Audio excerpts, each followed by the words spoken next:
Hi, ഇന്ന് നമ്മൾ work ചെയ്യുന്ന വീഡിയോ അല്ല. അപ്പോൾ ഇതൊരു വീട് സംബന്ധമായ വീഡിയോ തന്നെയാണ്. നമ്മളെ വീഡിയോ കാണുന്ന ഒരുപാട് ആൾക്കാർക്കുള്ള ഒരു സംശയമാണ് ഈ ചൂടിൻ്റെ കാര്യം. അപ്പോൾ ഇന്ന് ഞാൻ ആ പഴയ കാലത്തെ വീടും ഇന്ന് നമ്മൾ ചെയ്യുന്ന രീതിയിലുള്ള വീടും ചൂട് എങ്ങനെ ഉണ്ടാവണം എന്നുള്ളതും ആ ഡീറ്റെയിലൊക്കെ നമുക്ക് സംസാരിച്ച് നോക്കാം.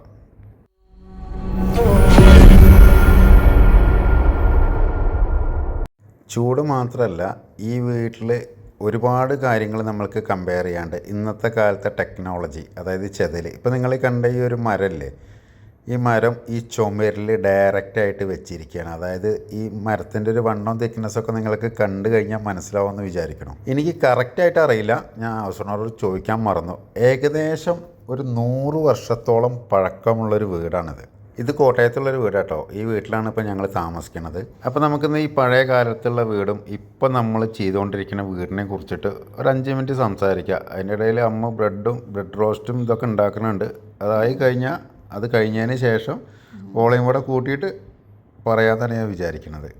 ഈ വീടിൻ്റെ കാര്യം പറയാനാണെന്നുണ്ടെങ്കിൽ ഈ വീട് പൊള്ളിയാണ്. എനിക്ക് പറയാനുള്ളത് ഇപ്പോൾ ചെയ്യുന്ന വീടും ഈ പഴയ കാലത്തുള്ള വീടും തമ്മിലുള്ള വ്യത്യാസങ്ങൾ, അതേപോലെ നമ്മളെ കോൺക്രീറ്റ് രീതിയിലേക്കാകുമ്പോഴുള്ള വ്യത്യാസങ്ങളൊക്കെയാണ് ഞാൻ ഇതിൽ പറയാൻ പോണത്. അപ്പോൾ ഇന്ന് ഞങ്ങൾ കോട്ടയത്തായിരുന്നു. കോട്ടയം പള്ളിക്കത്തോട് നമ്മളെ മാത്യു സാറിൻ്റെ വീടിൻ്റെ അവിടെ കുറേ ഫൈനൽ ടച്ചപ്പ് ഇങ്ങനെ നടന്നുകൊണ്ടിരിക്കുകയാണ്. അതിൻ്റെ വീഡിയോസൊന്നും നമ്മൾ ഇട്ടിട്ടില്ല. അത് ഇനി എന്തായി കഴിഞ്ഞാൽ അതിൻ്റെ ഒരു ഫുൾ വർക്ക് കഴിയുമ്പോൾ ഒന്നായിട്ട് ഇടാച്ചിട്ടാണ്. അപ്പോൾ ഞങ്ങളിപ്പോൾ ഏകദേശം ഒരു 12:30 മണിക്കാണ് എത്തിയത്. ശരിക്കും ഇന്ന് മൂന്നാർ പോയി ഒരു കുറ്റിയടി ഉണ്ടായിരുന്നു. ആ സമയത്ത് അവിടെ ഫുള്ള് മഴയായ കാരണം കൊണ്ടാണ് പോകാൻ പറ്റിയില്ല. അപ്പോൾ അമ്മ എന്തൊക്കെ ഉണ്ടാക്കണത്? ഇപ്പം ബ്രെഡ് റോസ്റ്റ്, ഓംലേറ്റ് അല്ല, മുട്ട കൊത്തിപ്പൊരി, മാഗി, പാല്. മുട്ട കൊത്തിപ്പൊരി അല്ല, മുട്ട ബുർജി അത് പാല്, മാഗി, ഇഷ്ടം പോലെ. ഇത്രയും സാധനം ഉണ്ടെന്ന് തന്നെ ഒരു നേരമൊക്കെ അടിപൊളിയായിട്ട് കഴിക്കാൻ പറ്റും. വരുന്ന സമയത്ത് തട്ടുകടയും കാര്യങ്ങളൊക്കെ ഉണ്ടായിരുന്നു. നമ്മൾ പിന്നെ പൊതുവെ അങ്ങനെ വല്ലാണ്ട് പുറത്തുനിന്ന് കഴിക്കലില്ല. പിന്നെ സാറ് കുറേ നിർബന്ധിച്ചു. പിന്നെ എനിക്കൊരു ഗസ്റ്റ് ഉണ്ടായിരുന്നു. അപ്പോൾ പിന്നെ ഞങ്ങൾ അവിടെ നിന്ന് വേഗം പോന്നു. അവിടെ നിന്ന് തന്നെ പോരുമ്പോൾ തന്നെ ഏകദേശം 11 മണി കഴിഞ്ഞിരുന്നു. ഞങ്ങൾ പിന്നെ വന്ന് ബിഗ് ബോസിൻ്റെ സ്ഥിരം പ്രേക്ഷകയാണ്. അപ്പോൾ ഞങ്ങൾ ബിഗ് ബോസും ഭക്ഷണവും കൂടെയാണ് കഴിക്കുന്നത്. ആൾക്കാർ ബിഗ് ബോസ് കാണുന്ന ആൾക്കാരൊക്കെ പ്രാന്തന്മാരാണെന്ന് അങ്ങനെയാണ് പറയണത്. എന്തായാലും എല്ലാ മനുഷ്യരും കുറച്ച് പ്രാന്തന്മാരാണ്. ഞാനങ്ങനെ പറയുകയാണെന്നുണ്ടെങ്കിൽ ഭക്തിയുള്ള ആൾക്കാരാണ് പ്രാന്തന്മാർ. അങ്ങനെയും പറയേണ്ടി വരും. കാരണം എന്താ വെച്ചിട്ടുണ്ടെങ്കിൽ, അല്ല എനിക്കെന്ത് അങ്ങനെ പറയേണ്ട ആവശ്യമില്ല. ഞാൻ ഒരു ചെറിയൊരു ലോജിക്ക് ഞാൻ പറഞ്ഞുതരാം. അതായത് ഹിന്ദു ദൈവങ്ങളെ വിശ്വസിക്കുന്ന നമ്മളെപ്പോലുള്ള ആൾക്കാർ ഹിന്ദു ദൈവത്തിൽ മാത്രമേ വിശ്വസിക്കുന്നുള്ളൂ. അതായത് ഇപ്പോൾ എൻ്റെ അമ്മേനോട് ചോദിക്കുകയാണ് അള്ളാനെ അല്ലെങ്കിൽ യേശുവിനെ വിശ്വസിക്കുന്നുണ്ടോ എന്ന് ചോദിച്ചു കഴിഞ്ഞാൽ അമ്മ പറയില്ല എന്നല്ലേ. എൻ്റെ അമ്മ 24 മണിക്കൂർ വീടിൻ്റെ ഉള്ളിൽ പൂജാ റൂമും അമ്പലത്തിലും പോണ ഒരാളാണ്. അങ്ങനെയല്ലേ പറയുള്ളൂ. കാരണം വേറൊരു മതത്തിന് അവർ വിശ്വസിക്കണില്ല. അതേപോലെ തന്നെ ഇപ്പോൾ ക്രിസ്ത്യനായ ഒരാളും അവരും അള്ളാനെയും കൃഷ്ണനെയും ഭഗവാനെയൊന്നും അവർ വിശ്വസിക്കുന്നില്ല. അവർ യേശുവിനെയാണ് വിശ്വസിക്കുന്നത്. ഇനി ഇസ്ലാമായ ഒരാൾ അവർ അള്ളാഹുവിനെ മാത്രമാണ് വിശ്വസിക്കുന്നത്. അപ്പോൾ അങ്ങനെ നോക്കുമ്പോൾ ഇവരൊക്കെ നിരീശ്വരവാദികൾ തന്നെയാണ്. അപ്പോൾ ഞാൻ നിരീശ്വരവാദിയാണെന്ന് പറയാൻ എനിക്ക് പേടിയില്ല. ഇപ്പോൾ ബാക്കിയുള്ള ആൾക്കാരൊക്കെ അവരവരെ മതങ്ങളിൽ മാത്രം വിശ്വസിക്കുന്ന ആളാണ്. അപ്പോൾ ബാക്കിയുള്ളവർ വിശ്വസിക്കാത്തതുകൊണ്ട് അവർ നിരീശ്വരവാദിയായിട്ടാണ് എൻ്റെ കണ്ണിൽ. ഓക്കെ, അത് പോട്ടെ, നമുക്ക് വീടിൻ്റെ കാര്യം പറയാം. ഇത് സത്യം പറഞ്ഞാൽ ഞങ്ങൾ വീടെന്ന് പറയില്ല, ഞങ്ങൾക്ക് ചെറിയ ഒരു ഇതായി കിട്ടിയ റിസോർട്ടാണ് ഞങ്ങൾക്ക് ഫീൽ ചെയ്യുന്നത്. അതായത് സാധാരണ നമ്മൾ, ഞങ്ങളെ കാര്യം നിങ്ങൾക്കറിയാലോ, നമ്മളെപ്പോഴും എല്ലാ സ്ഥലത്തും പോയിട്ട് ഹോട്ടലിൽ റെൻറ്റിന് സ്റ്റേ ചെയ്യുന്ന ആൾക്കാരാണ്. അപ്പോൾ ആ ഒരു സ്റ്റേ ചെയ്യുമ്പോൾ തന്നെ നമ്മൾക്ക് നല്ലൊരു എക്സ്പെൻസ് വരലുണ്ട് അല്ലേ. ഡെയിലി ഒരു പെർ ഡേ ഒരു 3000 ഒക്കെ ഒരു ദിവസം സ്റ്റേ ചെയ്യാൻ നമുക്ക് ചിലവ് വരും. പക്ഷേ വേറെ നിവർത്തിയില്ല. കാരണം ഓരോ സ്ഥലത്ത് പോകുമ്പോൾ നമുക്ക് അവിടെ എല്ലായിടത്തുനിന്നും വീടെടുത്ത് നിൽക്കാൻ പറ്റില്ലല്ലോ. ഇപ്പോൾ ഞങ്ങൾ കോട്ടയത്തൊരു വീടെടുത്തിരിക്കുകയാണ്. അതിൻ്റേതായ റിസ്ക്കും ഞങ്ങൾക്കുണ്ട്. കാരണം ഇപ്പോൾ ഇവിടുന്ന് എറണാകുളം ആണെന്നുണ്ടെങ്കിലും തൃശ്ശൂരാണെന്നുണ്ടെങ്കിലും തിരുവനന്തപുരം ആണെങ്കിലും പോയി കഴിഞ്ഞാൽ തിരിച്ചിങ്ങോട്ട് തന്നെ വരണം. മൂന്നാർ പോയാലും നമ്മൾ തിരിച്ച് വരും.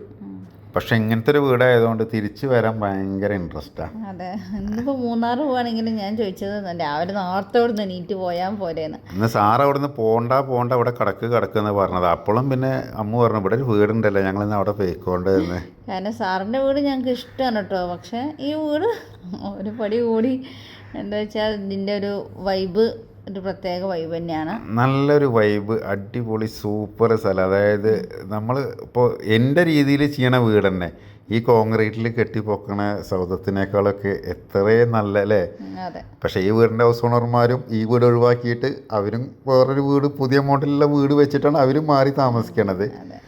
ഈ വീടെന്ന് പറഞ്ഞു കഴിഞ്ഞാൽ സത്യം പറഞ്ഞു കഴിഞ്ഞാൽ പഴയ കാലത്തെ വീട്, ഇത് അന്നത്തെ തൊഴുത്താണത് അല്ലേ. ഇന്നത്തെ കാലത്തൊന്നും ഇങ്ങനെ ഒരു സംഭവം ഒരു വീട്ടിലും ആരും നിർമ്മിക്കില്ല. പണ്ടത്തെ കാലത്ത് ഇതൊക്കെ ആവശ്യമായിരുന്നു. ഇപ്പോൾ പിന്നെ ആരെ വീട്ടിലും പശുവും ആടൊന്നും വളരെ ഉണ്ടാവില്ല. പക്ഷേ ഇതിൻ്റെ ഒരു ചുറ്റുപാടുള്ളൊരു ആംബിയൻസ് എന്ന് പറഞ്ഞാൽ തന്നെ അതന്നെ വേറൊരു ലെവലാണ്. ഞങ്ങൾ ഈ വീട് എടുത്തതിന് ശേഷം വിചാരിച്ചതാണ് ഒരു ദിവസം ലീവ് എടുത്തിട്ടൊന്ന് വീട്ടിലിരിക്കണം. സത്യം പറഞ്ഞു കഴിഞ്ഞാൽ വരുമ്പോൾ 12-1 മണിയാവും. പിന്നെ ഈ വീഡിയോ കഴിഞ്ഞ് കിടക്കുമ്പോൾ രാവിലെ 2-3 മണിയാവും. രാവിലെ ഒരു 10 മണിക്ക് നീച്ച് കഴിഞ്ഞാൽ വീണ്ടും സൈറ്റിലേക്ക് പോവുകയാണ്. ഒരു ദിവസം ഒരു ദിവസം പോലും ഈ വീട്ടിലിരിക്കാൻ പറ്റിയിട്ടില്ല. ഹൗസ് ഓണർമാരുടെ വീട് നേരെ അതിൻ്റെ ഫ്രണ്ടിൽ തന്നെ അവരിതുണ്ട്. ഇപ്പോൾ നമ്മളെ വണ്ടി നിർത്താനുള്ള പോർച്ചാണത്. പക്ഷേ നമുക്കിപ്പോൾ പോർച്ചിലൊന്നും ഇടാൻ നേരമില്ല. കാരണം രാത്രി വരിക, ഉമ്മർത്ത് നിർത്തുക, എടുക്കുക, പോവുക. പിന്നെ ഈ വീട് ഇത്രയും വൈബാക്കണത് ഇവിടുത്തെ മെയിൻ്റെനൻസ് തന്നെയാണ് കേട്ടോ. ഇവർ നല്ലൊരു എമൗണ്ട്, ഇനിയിപ്പോൾ വാടകയ്ക്ക് ആളുണ്ടെങ്കിലും ഇല്ലെങ്കിലും നല്ലൊരു പൈസ ചിലവാക്കിയിട്ട് ഈ വീട് അത്രയും നന്നായിട്ട് മെയിൻറ്റെയിൻ ചെയ്തിട്ടുണ്ട്. വീട് മാത്രമല്ല ഈ ഫുള്ള് ഇതിൻ്റെ തൊടി കാര്യങ്ങളൊക്കെ, അതുകൊണ്ട് കൂടിയാണ് ഇത് വൈബായത്. പിന്നെ ഞാൻ നേരത്തെ നിങ്ങൾക്ക് ഫസ്റ്റ് കാണിച്ചു തന്നില്ലേ, അതായത് ഈ വുഡനിൽ ചെയ്തിട്ടുള്ള ഇതിൻ്റെ സീലിങ്. ഇന്നത്തെ കാലത്ത് അതായത് ഇപ്പം ഞാൻ കാണിച്ച ഈ വീടിൻ്റെ ഈ സീലിംഗ് ചെയ്യണ പൈസ ഇന്നുണ്ടെന്നുണ്ടെങ്കിൽ ഇത്രയും പോകുന്നൊരു വീട് ഫുൾ ഫിനിഷ് ചെയ്യാൻ പറ്റും. ഞാൻ സീലിംഗ് ചെയ്യണ പൈസ എന്ന് പറഞ്ഞത് ഈ തിലാൻ നിരത്തിയിട്ടുള്ള, അതായത് ഇതിൻ്റെ ഈ വലിയ മരങ്ങളും ഇത്ര ക്വാളിറ്റിയിലുള്ള മരങ്ങൾ മേടിച്ചിട്ടാണ് ഇന്നത്തെ കാലത്ത് ഇങ്ങനത്തെ ഒരു സീലിംഗ് ചെയ്യണമെന്ന് വെച്ചാൽ ആ ഒരു എമൗണ്ടിന് ഒരു വീടിൻ്റെ വർക്ക് കഴിയുന്നോട്ടാണ് ഞാൻ പറഞ്ഞത്. അതിൻ്റെ കാരണം കൂടി ഞാൻ പറഞ്ഞു തരാം. ഇപ്പോൾ ഞാൻ നിങ്ങളോട് തുടക്കത്തിൽ പറഞ്ഞു ഇത് ഏകദേശം ഒരു 100 വർഷത്തോളം പഴക്കമുള്ള വീടാണെന്ന്. അപ്പോൾ 100 വർഷം പഴക്കമുള്ള വീടെന്ന് പറയാലോ, അന്ന് കല്ലും കാര്യങ്ങളൊന്നും ഉണ്ടായിരിക്കില്ല, മണ്ണായിരിക്കാനാണ് സാധ്യത ഇതിൻ്റെ ചുമരെല്ലാം. അങ്ങനെ മണ്ണായിരിക്കെ ആ മണ്ണിലാണ് ഈ മരങ്ങളെല്ലാം വെച്ചിരിക്കുന്നത്. ഈ വെച്ച മരത്തിൽ ഇപ്പോൾ സാധാരണ നമ്മളെ ചെതൽ വരുന്നത് ചുമരുമെന്നാണ് ചെതൽ വരുന്നത്. അപ്പോൾ ആ ചുമരുമെന്ന് ചെതൽ വന്നിട്ട് ഈ മരം തിന്ന് നശിപ്പിക്കാത്തതിൻ്റെ ഏറ്റവും വലിയ ഘടകം എന്ന് പറയുന്നത് അന്നത്തെ കാലത്തെ ഏറ്റവും ക്വാളിറ്റി ഉള്ള മരം വെച്ചിട്ടാണ് ഇത് നിർമ്മിച്ചിരിക്കുന്നത്. ഇന്നിപ്പോൾ നമുക്ക് മില്ലിൽ പോയിട്ട് വെള്ളയും ഇതൊക്കെ അടിച്ചിട്ട് കളർഫുള്ളൊക്കെ ആക്കിയിട്ട് വേണമെങ്കിൽ ഇങ്ങനത്തെ ചെയ്യാം.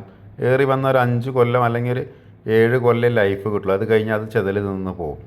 അപ്പോൾ ഇന്നത്തെ കാലത്ത് ഇതേപോലെ മൂത്ത മരമൊക്കെ എടുത്ത് ഇത്രയും പെർഫെക്ഷനായിട്ട് ചെയ്യണം എന്നുണ്ടെന്നുണ്ടെങ്കിൽ നിങ്ങൾ തന്നെ ആലോചിച്ചാൽ മതി. അതായത് ഇതിൻ്റെ വലിയ ഉത്തരം, പിന്നെ ത്ലാങ്ങൾ, അതിൻ്റെ മുകളിൽ പട്ടിക, അതിൻ്റെ മുകളിൽ പലക, ഇത്രയും പൈസ ഈ മരമില്ലിൽ കൊടുക്കുന്ന പൈസ ഉണ്ടെന്നുണ്ടെങ്കിൽ നമുക്ക് ഇത്രയും പോകുന്നൊരു റൂമിൽ ഫുൾ ഫിനിഷ് ചെയ്യാൻ പറ്റും. കാരണം നമുക്കിപ്പോൾ ഒരു നല്ലൊരു ഡോർ ഫ്രെയിം മരത്തിലുണ്ടാക്കണമെങ്കിൽ തന്നെ ചുരുങ്ങിയതൊരു 15,000 അല്ലെങ്കിൽ 20,000 വേണം.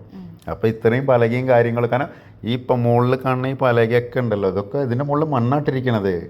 കോൺക്രീറ്റ് ഒന്നും ഇല്ലല്ലോ അന്നത്തെ കാലത്ത്.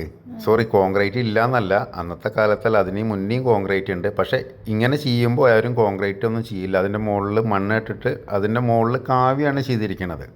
പിന്നെ നേരത്തെ പറഞ്ഞ പോലെ അമ്മ നേരത്തെ പറഞ്ഞില്ലേ, ഈ വീടിൻ്റെ ഓണർമാർ, അതായത് മോനിച്ചനും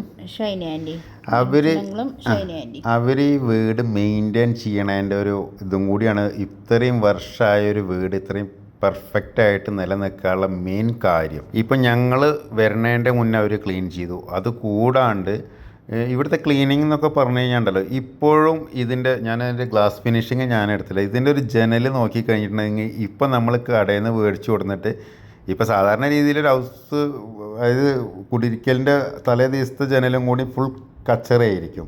പക്ഷെ ഞങ്ങൾക്ക് ഈ വീട് തന്നപ്പോൾ കണ്ണാടി പോലെയായിരുന്നു. അതായത് പുതിയ ഗ്ലാസ് വെച്ച പോലെയാണ് ഓരോ ഭാഗങ്ങളും ഫുൾ ക്ലീന്. അപ്പോൾ ഇത്രയും വർഷം പഴക്കമുള്ളൊരു വീട് ഇങ്ങനെ ക്ലീൻ ആക്കണം എന്നുണ്ടെങ്കിൽ അപ്പോൾ അവർ ഒരു എഫേർട്ടാണ്. ഇപ്പോൾ നമ്മളിതിന് റെൻറ്റിന് നിൽക്കണു. സത്യം പറഞ്ഞു കഴിഞ്ഞാൽ ഈ 1 ഇയറിലെ റെൻറ്റ് പൈസ മതിയാവില്ല ഇവർക്ക് ഈ വീട് മെയിൻറ്റെയിൻ ചെയ്തിട്ട് കൊണ്ടുപോകാൻ. പിന്നെ ഏറെക്കുറെയൊക്കെ നിങ്ങൾക്ക് ഈ വീടിൻ്റെ ഉള്ളിൽ കാണുമ്പോൾ തന്നെ ഏകദേശം മനസ്സിലാവും തോന്നുന്നു ഇതിൻ്റെയൊക്കെ ഒരു ഫിനിഷിങ്. അതായത് ഇതിപ്പോൾ ഒരു വീടിൻ്റെ കിച്ചണാണ് അല്ലേ, നല്ല ഇപ്പോൾ എത്രയും വർഷം പഴക്കമുള്ള കിച്ചണാണ്. ടൈൽസൊക്കെ ചിലപ്പോൾ അവർ ഇപ്പോൾ അടുത്ത കാലത്ത് ഇട്ടതായിരിക്കും. ഈ കോർണറിൽ കാണുന്ന ഈ ബ്ലാക്ക് സ്ഥലം പണ്ടത്തെ കാലത്തെ അടുപ്പാണ് അവിടെ. അപ്പോൾ എല്ലാതും, അപ്പോൾ ഈ വീടിൻ്റെ ഭിത്തിയാണെന്നുണ്ടെങ്കിലും സീലിംഗ് ആണെന്നുണ്ടെങ്കിലും ഡോർസും, ഇത്രയും വർഷം പഴക്കമുള്ളൊരു വീട് ഇത്രയും മെയിൻറ്റെയിനായിട്ട് ചെയ്യുക. അതേപോലെ ഞങ്ങൾക്ക് അതിൽ താമസിക്കാനും പറ്റും. ഞങ്ങൾക്ക് എന്തായാലും ഇത് നൊസ്റ്റാൾജിയാണ്. കാരണം ഞാൻ അമ്മൂനെ കല്യാണം കഴിച്ച് കൊണ്ടുവരുന്ന സമയത്ത് ഞങ്ങളെ നാട്ടിൽ ഇതേപോലെ ഒരു പഴയ തറവാട് ഞാൻ വാടകയ്ക്ക് എടുത്തിട്ടുണ്ടായിരുന്നു. അതിലേക്കാണ് അവളെ കൊടുന്നത്. അപ്പോൾ ഇതേപോലെ ഒരു കോണീൻ്റെ മുകളിൽ കൂടെ കയറിയിട്ടില്ലേ, ഒരു തട്ടും പുറത്തിരുന്ന് അന്ന് കിടന്നിരുന്നത് അവിടെയൊക്കെ. ഇനിയിപ്പോൾ ഞാൻ നേരത്തെ പറഞ്ഞു വന്ന കാര്യം പറയാം. അതായത് ഈ AC ഇപ്പോൾ അടുത്ത കാലത്ത് വന്നതാണല്ലോ സിയും കാര്യങ്ങളൊക്കെ. അപ്പോൾ വീടിൻ്റെ ഉള്ളിൽ പഴയ കാലത്ത് ചൂടുണ്ടായിരുന്നില്ല എന്ന് ഈ പഴമക്കാർ പറയണതിൻ്റെ, കാശുള്ള പഴമക്കാർ പറയണതിൻ്റെ മെയിൻ കാര്യം ഇതാണ്. അവരിങ്ങനത്തെ സ്ലാം നിരത്തി തട്ട് അല്ലേ, അതായത് ഈ വീടിൻ്റെ ഉള്ളിലേക്ക് ഒരിക്കലും ചൂടെടുക്കില്ല. ഞാൻ എപ്പോഴും പറയാറുണ്ട് മെയിൻ സ്ലാബിൻ്റെ മുകളിൽ നിന്നാണ് ഹീറ്റ് ഇറങ്ങണമെന്ന്. അപ്പോൾ ഇങ്ങനത്തെ വീടിൻ്റെ മുകളിൽ പിന്നെ ഓടുണ്ടായിരിക്കും, അത് കാരണം കൊണ്ട് ഒരിക്കലും ചൂടെടുക്കില്ല. പിന്നെ പഴയ കാലത്ത് പൈസ ഇല്ലാത്ത ആൾക്കാരാണെന്നുണ്ടെങ്കിൽ, ഇപ്പോൾ എൻ്റെയൊക്കെ കുട്ടിക്കാലം ഓലപ്പലയായിരുന്നു. അപ്പോൾ ഓലയുടെ മുകളിലേക്കും എത്ര വെയിലടിച്ചു കഴിഞ്ഞാലും ചൂട് താഴത്തേക്ക് ഇറങ്ങില്ല. ഈ രണ്ട് കാരണമാണ് ഈ പഴമക്കാർ പറയണത്. ഇനി ഒന്നുമില്ലെങ്കിൽ പഴയ ആൾക്കാരൊക്കെ ആ ജനറേഷൻ കഴിയണം, അല്ലാന്നുണ്ടെങ്കിൽ അവർ ഇത് മരിക്കുള്ളത് പറഞ്ഞുകൊണ്ടിരിക്കും പണ്ട് അങ്ങനെയായിരുന്നു പണ്ട് അങ്ങനെയായിരുന്നു. കാരണം കോൺക്രീറ്റിൻ്റെ സ്ലാബാണോ ചെയ്തിരിക്കുന്നത് അത് എന്തായാലും ചൂട് വരും എന്നുള്ളത് 100% ഉറപ്പാണ്. സ്ലാബ് ചൂടായി കഴിഞ്ഞിട്ടുണ്ടെന്നുണ്ടെങ്കിൽ മുകളിലത്തെ അതായത് റൂഫിൻ്റെ ചൂട് നേരെ റൂമിൻ്റെ ഉള്ളിലേക്ക് തന്നെ ഇറങ്ങുക, വേറെ എങ്ങോട്ടും അത് പുറത്തേക്ക് പോകാൻ ഒരു ചാൻസും ഇല്ല.